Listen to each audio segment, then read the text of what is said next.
Hello, folks. I am Alan for today's news. I will be reading and speaking about world news, interesting news, news to keep you entertained, and news to keep you informed. And what I got for you first here is from 1945.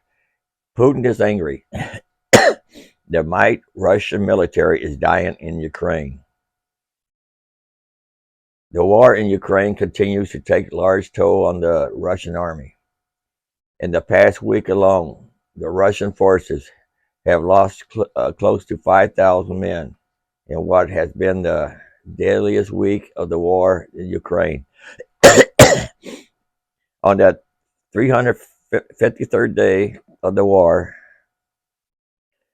the two sides are looking for a breakthrough, with the heaviest fighting taking place in the Donbas and Bakhmut. Yeah, sorry about that. According to U.S. official Ukraine estimates, the Russian forces lost 1,140 killed and wounded in the past 24 hours.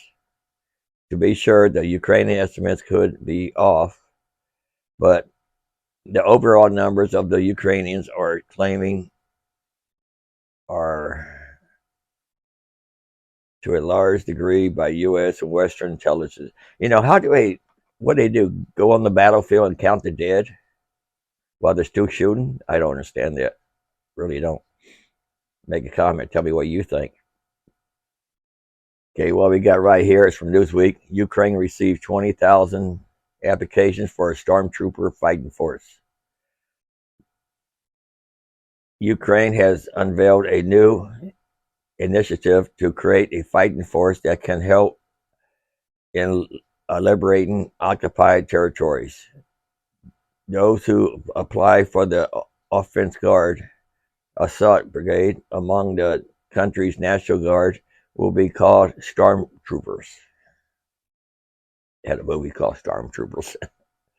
The National Guard of Ukraine stated Saturday that they're already received more than 20,000 applications to become part of the fighting force.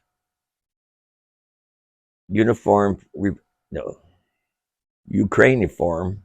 reported that NSU spokesman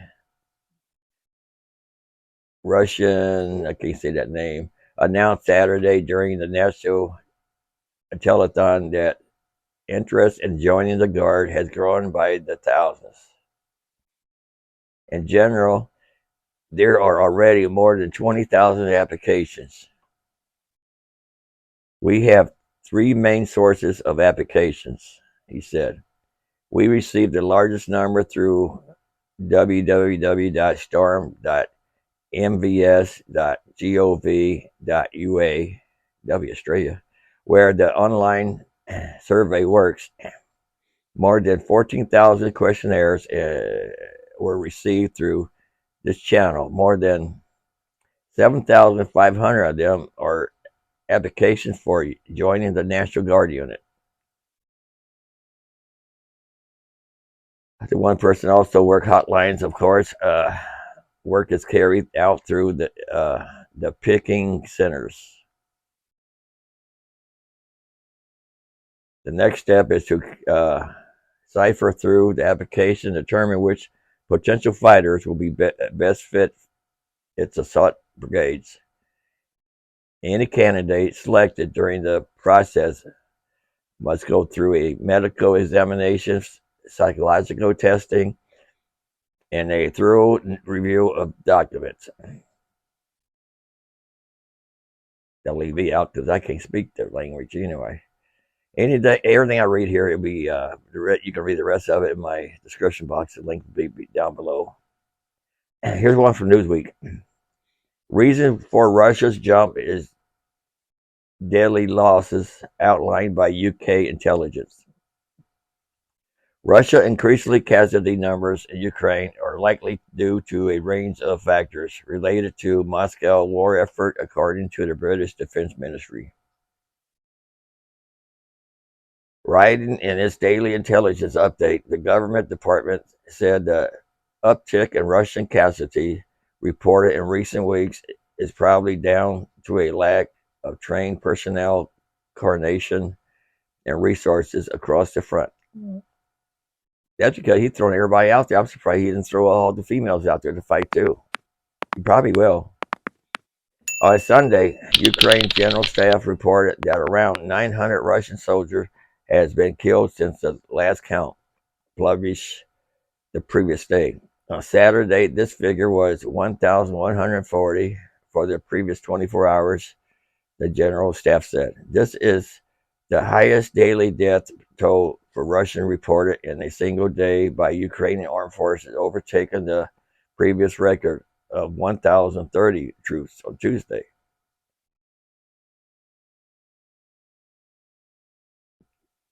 Russian losses since the start of the Moscow full-scale invasion on February 24, 2022 now stand at 137,780. A lot of tax money Putin's not going to get when the war is over. These figures can't be independently verified, and the tally put forward by Kyiv is typically higher than many Western estimates. Russia hasn't released figures around the casualty sustained by its armed forces since the fall. And you're going to read the rest of this in my description box if you're interested. Here's something from something called News 360. China announces unidentified flying object in eastern China. Now China's getting on. Yeah. Authorities in China, eastern Shandong province, has announced the discovery of a unidentified flying object in the coast amid preparation to shoot it down. Maybe we're being invaded by aliens, and everybody thinks each country's doing it. You think? Suspiciously, this object has been located in the waters of the Yellow Sea near the coast of the city of Rizhol. I can't pronounce that. According to the provincial maritime authorities, in a statement reported by the Chinese state-run international newspaper, Global Timers. And see. They also, I heard yesterday, they shot something down over UFO over in Canada too. Let me play this here. A U.S. fighter jet took out an unidentified object over the Yukon, scrambling both Canadian and U.S. aircraft after coordinating with President Biden Saturday afternoon. Just one day after another unidentified object was shot down over Alaskan waters, with recovery efforts underway in the Arctic and more questions than answers about who owned it, why it was there, and what capabilities it may have had. We don't have any information that would confirm a stated purpose for this object. President Biden ordered U.S. fighter jets to take it out with a missile just hours after learning about it.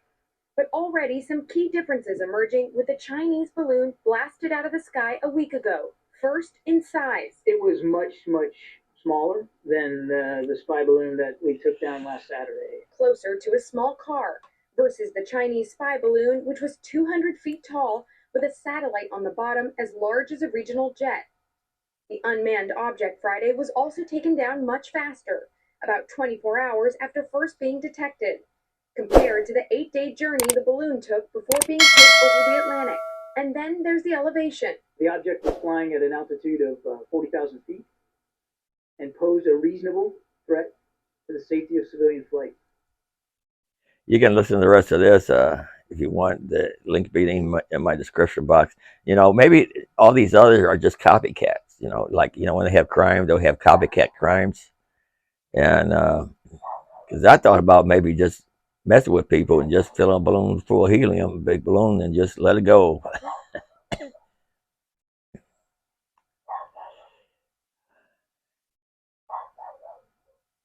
Let me hear what this one here is about here. going on. We don't even know what these objects are. Isn't that puzzling? Yes, it is. And I want to just pick up on what Natasha was reporting. I mean, obviously, after the Chinese balloon incident last week, our air surveillance has increased. That goes through NORAD. NORAD is a unique entity. Its commander reports to both the United States president and the Prime Minister of Canada. So when Trudeau calls this, it is both the Canadian and the U.S. fighter planes that take off. It happened to be a U.S. plane that brought this down. So our surveillance has increased. Our tolerance for this has lowered. So your risk calculation is going to be different. And now we ask the question: what the heck is going on? Is this testing our systems? Is it people taking advantage of what happened in China? Is it private? Is it government-based? We don't know, and we ought not to speculate at this stage about what it could be. But it's. I will say, people are rightful to be a little bit to view this as a little bit disconcerting, simply because it is not common to scramble airplanes to shoot down things out of the sky, and now we have 3 in the last 7 days and my Okay, you can hear the rest of this in my description box if you want. Memory, I was checking right before I went online. I don't remember. And see what this one here said. Canadian Defense Minister described object that was shut down by NORAD. Hear a little bit of this. Had first detected this latest unidentified unmanned object over Alaska on Friday evening. As they monitored it and tracked where it was going, it did cross into Canadian airspace. At some point today, President Biden and Canadian Prime Minister Justin Trudeau both spoke. They had both been monitoring the situation for the last 24 hours, and they ultimately decided that out of an abundance of caution, they wanted to follow the advice of their military leaders and authorize the shooting down of this object. Now, at this point, once this operation was underway, it was ultimately an American F-22 fighter jet that shot down this unidentified object. Yeah, you can listen to the rest of that if you want. The link will be down in the description box. And here's something from Jerusalem Post. I can't say that word. Congresswoman claims to be Jewish, revealed to be granddaughter of Nazi. Florida Republican Congresswoman Anna Paulina Luna was outed by the Washington Post on Friday for lying about her Jewish heritage. In a previous interview with the Jewish Insider in November 2022, she don't look Jewish, she looks Spanish. In my words, all politicians are Nazi, even Biden. Not only is Luna almost certainly not Jewish, but according to several family members, reports in Washington Post, Luna's parental grandfather, can't say that name, who died in 2003, served in the armed forces of Nazi Germany when he was a teenager in 1940. I was raised as a, what's that word? Messianic, whatever, Jew by the father. Luna had told the Jewish Insider, clarifying that she identifies as a Christian. I am also a small fraction Ashkenazi, something like that. The Insider had interviewed Luna in reaction to the fact that Republican Marjorie, whatever, Taylor Greene, known for her Jewish space laser conspiracy, had endorsed Luna's candidacy for Congress. If she was, anti-Semitic, as Luna, after claiming Ashkenazi roots, why did she endorse me? anyway, you can read the rest of that in my description box. That's all I got for you right now. And don't forget to like, subscribe, come back, watch once in a while. And until tomorrow, thanks for watching. Later.